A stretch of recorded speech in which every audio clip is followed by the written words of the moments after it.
time to bring the Lamborghini back to Gary's workshop, since we did some tests on it in a very recent video. And this is going to be interesting. Just pop it there on the bench, because having now driven it, Gary, you know a little bit about its issues, don't you, with its little foibles and... Yeah, I mean, obviously it's pretty heavy, so we need to get the weight down. Yeah. And I think the other thing we struggled with was the front end. Yes.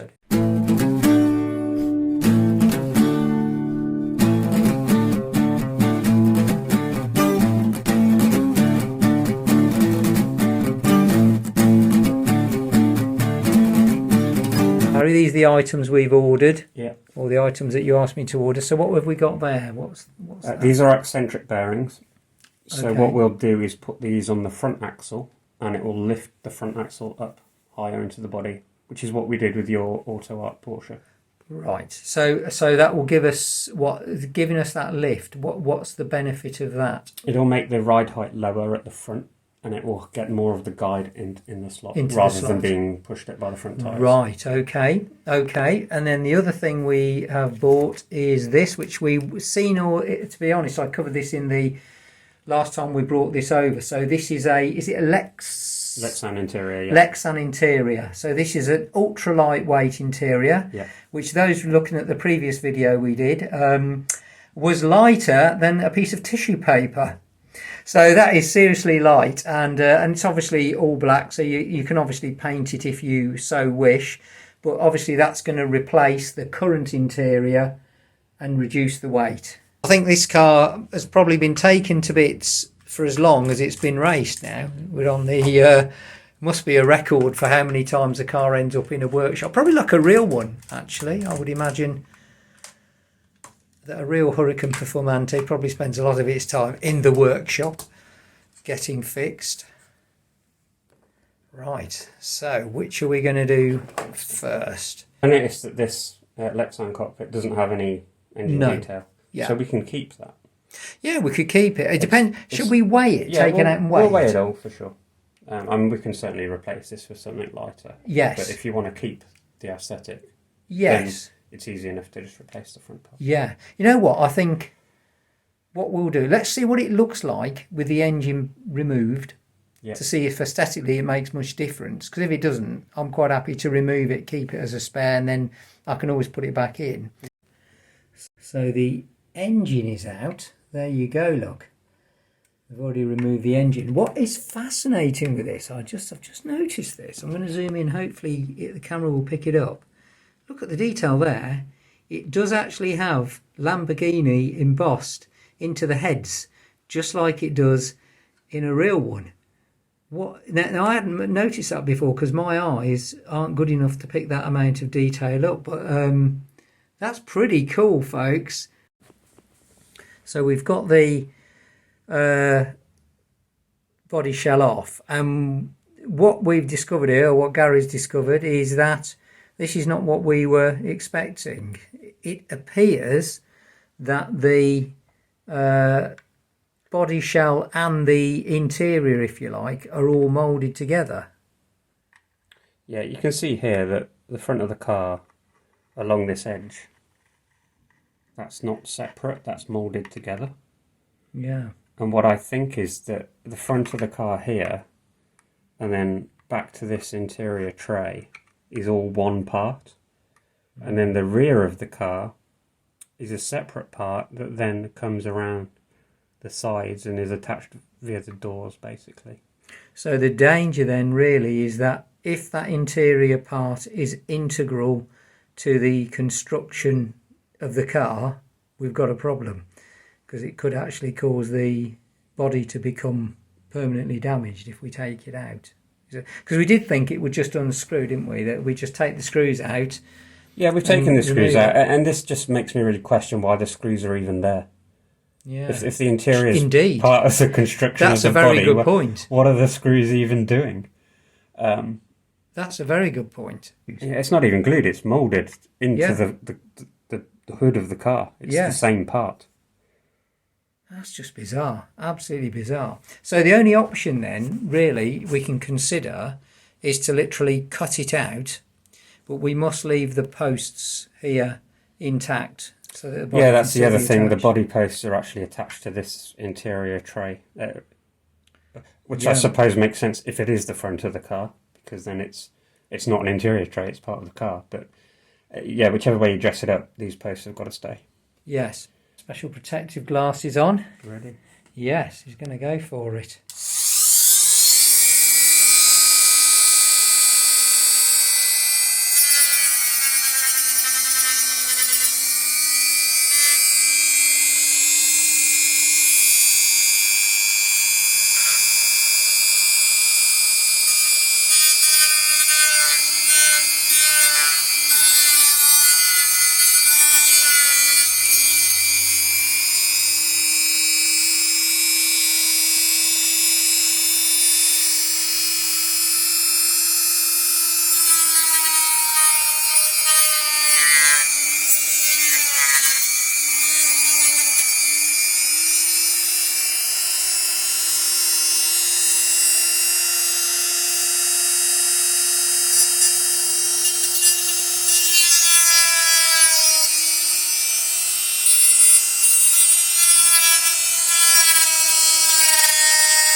The plastic inside that body shell is so thick that it's not easy to cut out. You're having to take some really deep cuts into it, and the danger is that if the cuts are too deep or go in the wrong place, then the whole car body shell is written off, essentially. So we're trying with a different size cutting disc, if we can get a better cut into it.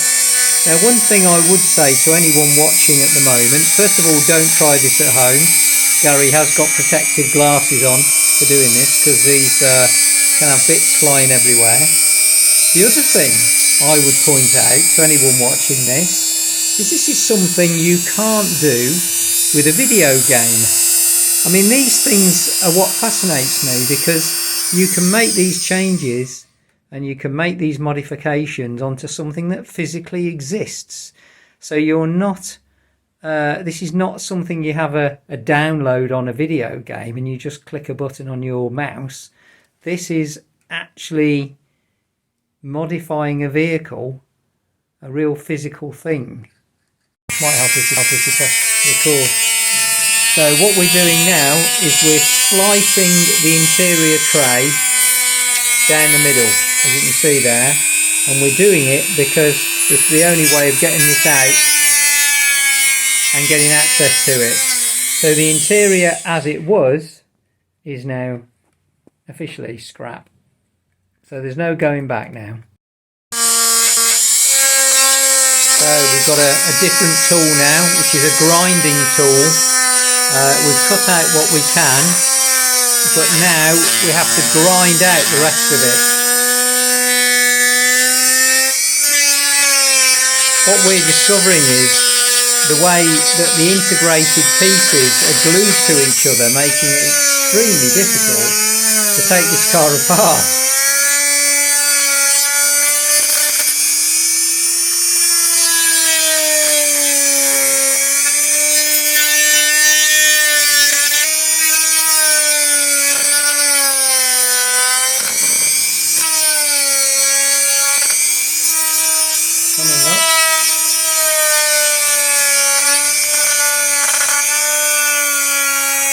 Also, a strong smell of burning is hot plastic glue. It's another thing I'm getting the sensation of as Gary continues to drill out this body shell. The thing we're trying to do now is get the dashboard out. We've noticed that the dashboard is in there. It's quite thick, but it seems to be moulded in. And the theory is it should just slide out. Nope. No, it isn't going to slide out. It's not going to do that, no. It is not going to do it. Why won't it do it then? I don't know, it's just... It's not having it. So, we were wrong. not flash loose now, but it's kind of captive where it is. So I don't want to pull it. I don't want to scratch the glass or anything. So we've got to try and we'll get it out one way or another. Free it out. Yeah. So it's now free. It's free to move, but we can't get it out. It's captured by the rest of the body. Then more bits of plastic flying everywhere.